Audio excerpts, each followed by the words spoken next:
अचानक उन्हें किनारे पर कुछ दिखाई देता है, जैसे कोई छोटा बच्चा हो। सावित्री, किनारे पर देखो, वो क्या है? क्या तुम्हें भी कुछ दिख रहा है? वो तो किसी इंसान का छोटा सा बच्चा लग रहा है। चलो चलकर देखते हैं।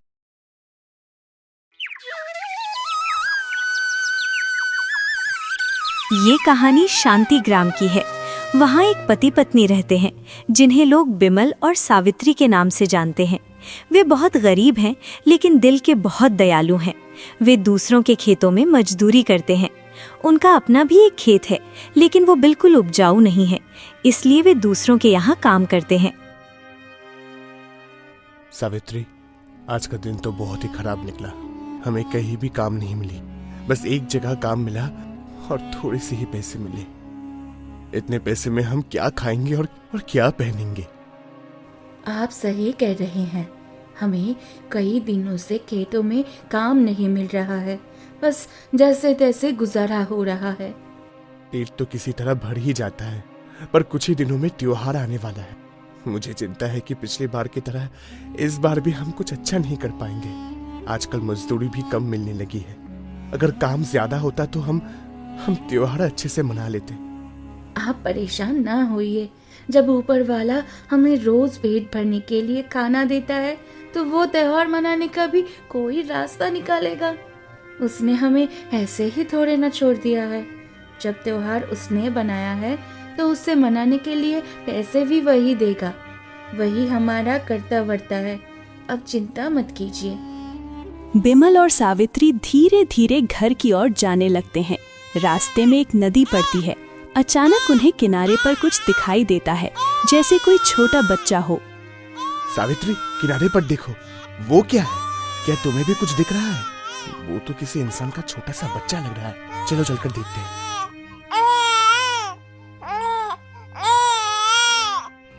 हाँ, वो तो एक छोटी सी बच्ची है। कितनी छोटी है ये। कौन इसे यहाँ ऐसे छोड़कर चला गया? बेचारी का रो रो कर बुरा हाल है। दोनों उस बच्ची को गोद में उठा लेते हैं और उसे चुप कराने लगते हैं, क्योंकि वो बहुत तेज रो रही होती है। सावित्री, हमें इस बच्ची का क्या करना चाहिए? क्या हमें यहीं रुककर इंतजार करना चाहिए? शायद कोई इसे ढूंढते हुए आ जाए, या फिर हमें इसे अपने घर ले जाना चाहिए। मुझे नहीं लगता कि इसे कोई लेने आएगा। अगर किसी को इसे साथ रखना होता, तो वो इसे ऐसे ही नदी किनारे अकेला नहीं छोड़ता। देखिए, दूर दूर तक कोई नजर नहीं आ रहा है। हम इस मासूम बच्ची को यहाँ अकेला नहीं छोड़ सकते, वरना ऊपर वाला हमसे सवाल करेगा। तुम सही कह रही हो सावित्री। चलो हम इसे अपने साथ ले चलते हैं। दोनों उस बच्ची को अपने घर ले आते हैं, उसे साफ सुथरा करके लिटा देते हैं और फिर बैठकर सोचने लगते हैं। तभी सावित्री की नज़र बच्ची के गले में पड़े एक हीरे के लॉकेट पर पड़ती है, लेकिन वो उस पर ज्यादा गौर नहीं करती और बच्ची को प्यार करने लगती है। हम इसे साथ तो ले आए हैं, लेकिन हम इसे पालेंगे कैसे? हमारे खुद के खाने के लाले पड़े हैं और हम इस बेचारी को भी अपनी गरीबी में ले आए। इसका क्या होगा? अरे, अभी तो तुमने कहा था कि ऊपर वाला ही हमारा करता धरता है। अब जब उसने हमें ये बच्ची दे दी है, तो इसके खाने पीने का बंदोबस्त भी हमें ही करना पड़ेगा। तुम परेशान क्यों होती हो? जो हमारे पास है वही इसे खिला पिला दो। देखो, अगर बकरी का थोड़ा सा दूध रखा हुआ है तो इसे पिला दो। बिमल की बात सुनकर सावित्री घर में रखा बकरी का दूध लाती है। उसमें थोड़ा पानी मिलाकर बच्ची को पिलाती है। फिर घर में रखे पुराने कपड़ों के टुकड़ों में उसे लपेटकर अपने पास सुला लेती है। सावित्री के मन में बच्ची के लिए ममता जाग जाती है और वो फैसला करती है कि अब वही इसका पालन पोषण करेगी। ओ जी, सुनते हो? एक रात ही इसे अपने पास सुलाकर मुझे इससे इतना प्यार हो गया कि अब अगर इसे कोई लेने भी आया तो मैं इसे नहीं दूंगी। मैंने इसका नाम लता रखा है। तुम इसकी माँ बन जाओ और इसे अपने पास रख लो। जो इसे ऐसे छोड़ गया, वो भला लेने क्यों आएगा? ठीक है, किसी को मत देना। कुछ दिन बीत जाते हैं और लता अब थोड़ी बड़ी हो गई है। जब से लता घर आई थी, बिमल और सावित्री के हालात सुधरने लगे थे। उनका काम भी अच्छा चलने लगा था और गुजारा भी मज़े से हो रहा था। वे लता को अपनी किस्मत समझते थे। एक दिन जब लता घर के बाहर खेल रही थी, तब सावित्री ने देखा कि लता ने खेल खेल में एक सूखे पेड़ को छुआ और वो पेड़ अचानक हरा भरा होकर फलों से लद गया। सावित्री ये देखकर चकित रह गई। हे भगवान, ये मैं क्या देख रही हूँ? मुझे अपनी आंखों पर यकीन नहीं हो रहा। हमारे घर में तो लता के रूप में साक्षात लक्ष्मी आ गई है। तभी सावित्री की नजर लता के गले वाले लॉकेट पर दोबारा जाती है। उस पर किसी बड़े जमींदार की मोहर लगी थी। वो मोहर देखकर सावित्री डर जाती है कि ये शायद उसी जमींदार की बेटी है। अगर उन्हें पता चला तो वे लता को छीन ले जाएंगे। डर के मारे सावित्री वो लॉकेट उतारकर खेतों में छिपा देती है। लता के छूने से सूखा पेड़ हरा भरा हो गया। अगर ये बात किसी को पता चली तो लता के लिए मुश्किल हो सकती है। ये हमारे लिए फायदे की बात तो है, पर मैं नहीं चाहती कि मेरी लता को कोई नुकसान पहुंचे। सावित्री घर में बहुत परेशान बैठी रहती है। तभी बिमल काम से घर वापस आता है और सावित्री को इस तरह गुमसुम देखकर उससे पूछता है, सावित्री, क्या हुआ? आज तुम इतनी चुप क्यों बैठी हो? और हमारी लता कहाँ है? वो कहीं दिखाई नहीं दे रही है। हाँ, आज मैं थोड़ी परेशान हूँ। मैंने लता को जल्दी सुला दिया है। आप मेरे साथ कमरे में चलिए, मुझे आपसे बहुत जरूरी बात करनी है। दोनों कमरे में जाकर बैठते हैं और बातें करना शुरू करते हैं। आज जो मैंने देखा, मुझे अपनी आंखों पर यकीन नहीं हो रहा। हमारी लता कोई आम बच्ची नहीं है। आज उसने खेल खेल में सूखे पेड़ को छुआ और वो पूरा हरा भरा होकर फलों से लद हो गया। ये देखकर मैं हैरान भी हुई और खुश भी, लेकिन मुझे डर भी लग रहा है। ये दुनिया बहुत लालची है, हमारी बेटी को नुकसान पहुंच सकता है। अरे ये तुम क्या कह रही हो? ये तो वाकई बहुत चौंकाने वाली बात है। लेकिन तुम सही कह रही, अगर ये बात गांव में फैल गई तो लता की मुसीबतें और बढ़ जाएगी। इसलिए इस बात को यहीं पर दफन कर दो। मैं तो चुप रहूंगी, पर आप पड़ोसन को तो जानते ही हैं। अगर उसने ये हरा भरा पेड़ देख लिया तो वो जरूर सवाल करेगी कि ये एक दिन में ऐसे कैसे हो गया है। हाँ, बात तो सही है, पर अभी वो कुछ दिनों से घर पर नहीं है। जब आएगी तो कह देंगे कि हमने बहुत पानी डाला था, इसीलिए हरा भरा हो गया। अगले दिन ही पड़ोसन वापस आ जाती है।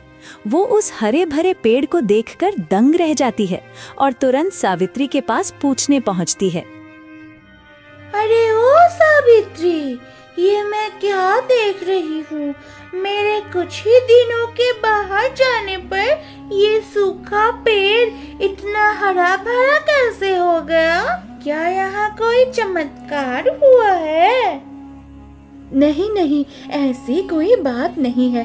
लता के पिताजी ने इसमें बहुत पानी डाला है और मुझे लगता है कि उस दिन जो बाबा आए थे, शायद उनके आशीर्वाद से ये पेड़ ऐसा हो गया है। अच्छा, हो सकता है।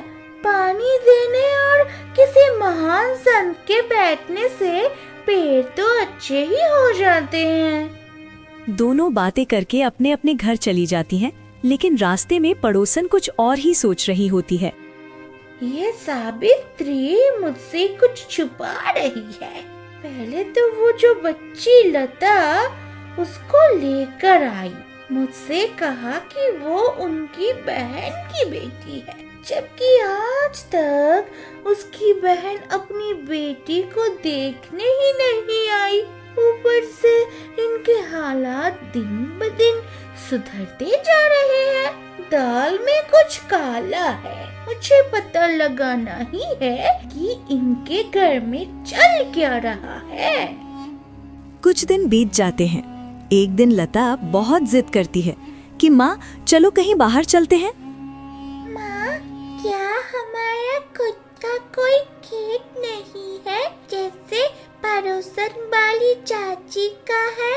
अगर हमारा अपना खेत होता तो हम भी वहाँ जाते, खेत में लहराती सरसों को देखते और हमारे घर में अपना खुद का अनाज भी आता।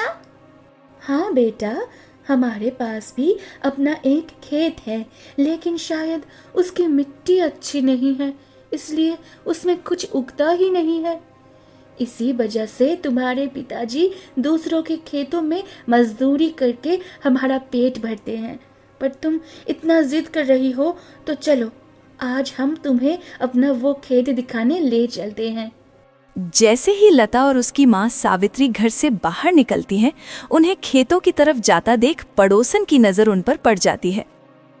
अरे ओ सावित्री, अकेले अकेले कहाँ चल दी? मुझे भी साथ ले चलो, मैं भी घर में अकेला बोर हो जाती हूँ। तुम्हारे साथ चलूंगी तो तुम्हारा खेत भी देख लूंगी। हाँ हाँ, तुम भी चलो, पर उस खेत में देखने लायक कुछ नहीं है, यहाँ कुछ उगती ही नहीं। खैर चलो, साथ में बातें करते करते रास्ता कट जाएगा। पड़ोसन और लता बातें करते करते उस बंजर खेत पर पहुंच जाते हैं। बहुत टाइम बिताया खेत में, दिन ढलने वाला है। फिर लता बोलता है, माँ, अब घर चलती है, पिताजी भी आने वाले होंगे।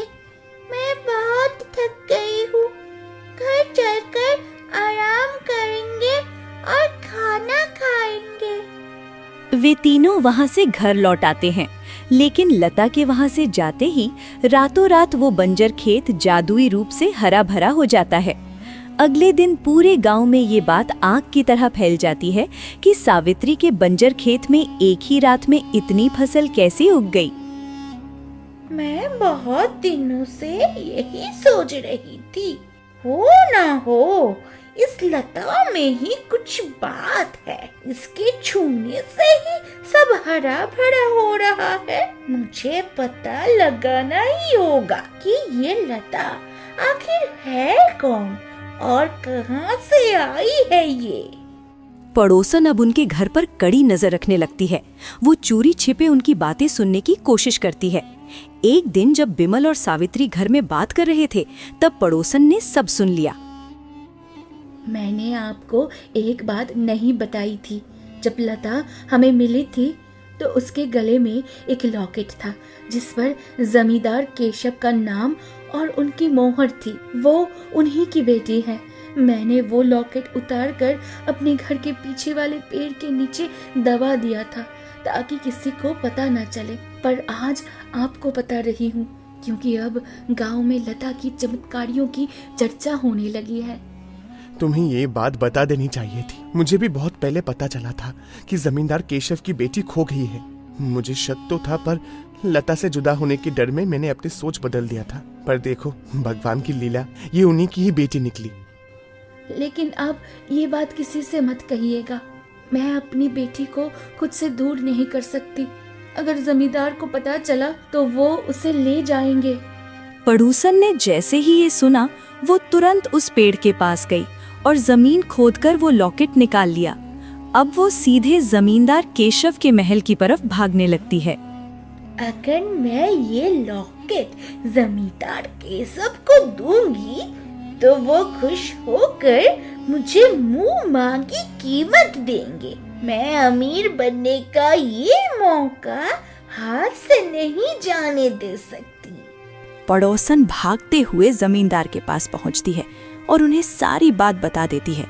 जैसे ही जमींदार केशव पड़ोसन की बात सुनते हैं, वे गुस्से से आग बबूला हो जाते हैं। उन्हें लगता है कि बिमल और सावित्री ने उनकी बेटी को चुराया है। वे तुरंत अपने सिपाहियों को बिमल के घर की तरफ भेजते हैं और उन्हें पकड़कर लाने का हुक्म देते हैं। सिपाहियों की एक टुकड़ी तुरंत उनके घर पहुंचती है। अरे आप लोग कौन हैं? इस तरह हमारे घर में क्यों घुस रहे हैं जैसे हम कोई चोर है? क्या बात है, कोई बताएगा? जमींदार केशव के सिपाही बिमल, सावित्री और छोटी लता को पकड़कर जमींदार के महल ले जाते हैं। तुम दोनों की हिम्मत कैसे हुई मेरी बेटी को इतने सालों तक छुपा कर रखने की? तुमने हमें बताया तक नहीं। हम तुम्हें कड़ी सजा देंगे और अपनी बेटी को वापस ले लेंगे।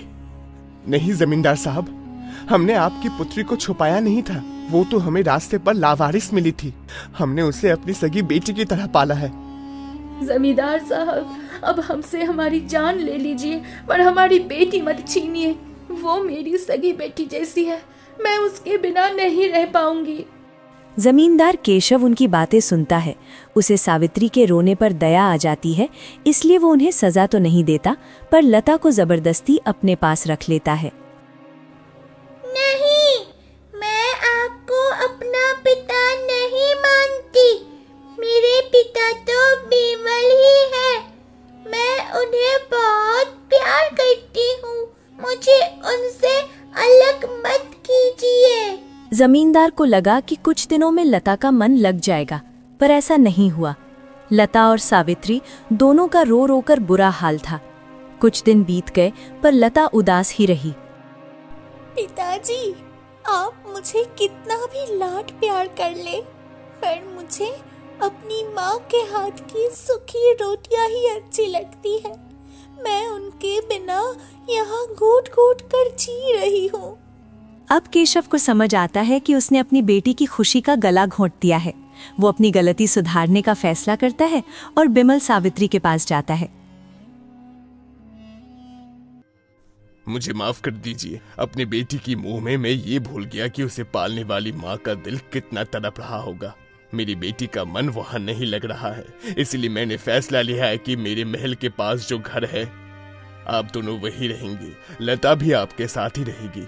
इससे वो भी खुश रहेगी और मैं भी अपनी बेटी को रोज देख सकूंगा। जमींदार केशव की बात सुनकर बिमल और सावित्री बहुत खुश होते हैं। वे महल के पास वाले घर में रहने चले जाते हैं। अब लता अपने दोनों परिवारों के साथ रहती है। पूरा माहौल अब हंसी खुशी से भर गया है।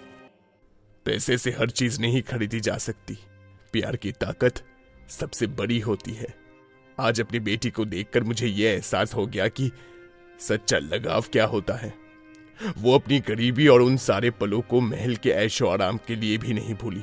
वाकई परवरिश का रिश्ता खून के रिश्ते से कम नहीं होता। गया और ईश्वर ने आज तुझे एक आम इंसान बनाया, पर मुझे अभी भी एक रानी बनाकर रखा, इस तालाब की रानी। परंतु अगर तुम रानी हो तो तुम हमारे साथ इतना अन्याय क्यों कर रही हो? क्या यह पूरा राज्य सुखी है? सिर्फ इसी तालाब में पानी है। क्योंकि मुझे बदला चाहिए था। मुझे बदला चाहिए था। मुझे आज भी याद है, आज से लगभग सालों बरसों पहले मैं यहाँ की रानी थी। इस पूरे साम्राज्य और आसपास के सभी राज्य हमारी निगरानी में थे, परंतु मुझे क्या पता था यह राजा विक्रम मुझे ठग लेगा। मुझे आज भी याद है, इसने मुझसे शादी करी थी, परंतु यह शादी सिर्फ एक समझौता था। समझौता मेरे पति और पिता के बीच में। दरअसल मैं कभी मां नहीं बन सकती थी। पिता नहीं चाहते थे यह सच्चाई खुले, इसीलिए उन्होंने अपनी संपत्ति के सौदे कर दिए।